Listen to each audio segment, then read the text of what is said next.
Usai mangkatnya Gubernur Kepri H.M. Sani, sejumlah partai politik pengusung maupun pendukung bahkan dari pihak keluarga almarhum sibuk menentukan siapa yang akan menjadi wakil Gubernur Kepri menggantikan Nurdin Basirun.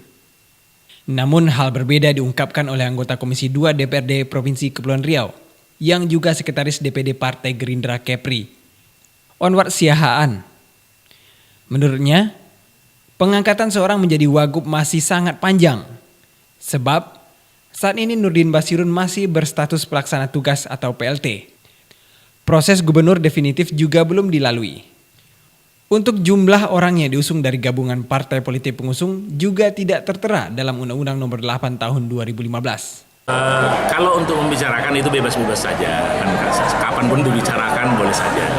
Tetapi bahwa kita masih memerlukan waktu yang menurut saya relatif panjang karena pertama, gubernur saat ini belum didefinitifkan. Ini Pak Nurdin Basirun masih berstatus sebagai PLT gubernur. Jabatan resminya, jabatan definitifnya baru wakil gubernur.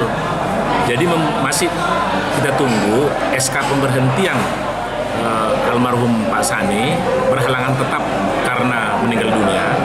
Setelah itu nanti DPRD masih harus mengadakan paripurna untuk mengusulkan Pak Nurdin Basirun didefinitifkan sebagai gubernur.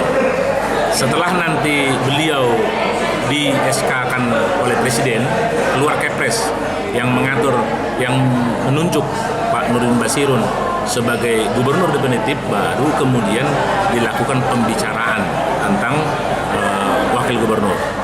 Dan satu hal yang paling penting, yang paling krusial juga adalah bahwa saat ini undang-undang yang mengatur tentang pengangkatan gubernur, pemilihan dan pengangkatan gubernur dan wakil gubernur, wali kota dan wakil wali kota, bupati dan wakil bupati adalah Undang-Undang Nomor 8 Tahun 2015. Undang-Undang Nomor 8 Tahun 2015 khususnya pasal 176 mengatur bahwa gubernur jika terjadi kekosongan dalam jabatan wakil gubernur, maka gabungan partai pengusung atau gabungan partai pengusung mencalonkan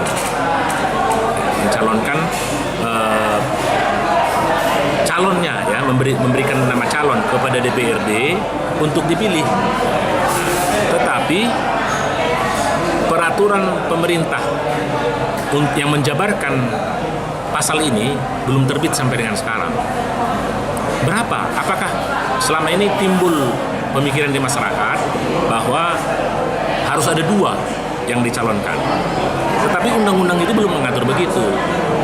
Pasal 174 hanya mengatur tentang pasangan calon yang berhalangan tetap. Kalau pasangan calon berhalangan tetap, maka DPRD memilih dua pasang. Tetapi kalau wakil gubernur yang kosong, ini belum ada diatur. Tidak serta-merta sama dengan pasangan calon. Karena dalam penjelasan ayat 2 dari pasal 174 Undang-Undang Nomor 8 Tahun 2015, di situ jelas dikatakan jika dua-dua berhalangan tetap, maka dua pasang calon. Ya. Jadi pasal 174 itu tidak mengatur kondisi pada pasal 176.